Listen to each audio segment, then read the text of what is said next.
to fix GCash that won't open. If GCash won't open on your phone, then follow these steps to troubleshoot and fix this problem.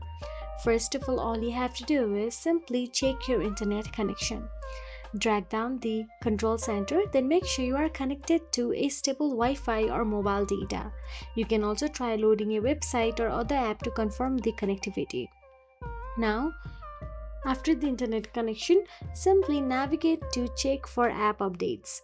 All you have to do is open the App Store for iOS and Google Play Store for Android.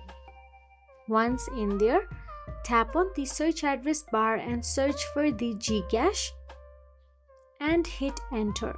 Now, if you see the update available for the GCash, then tap on the update and update it to the latest version.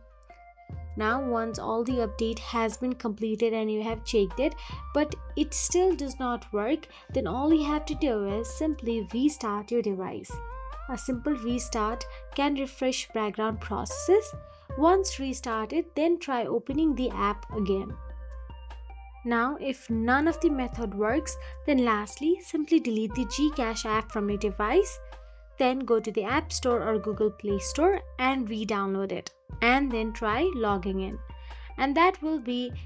If you found this video helpful, please like, share and subscribe our channel, and thank you so much for watching.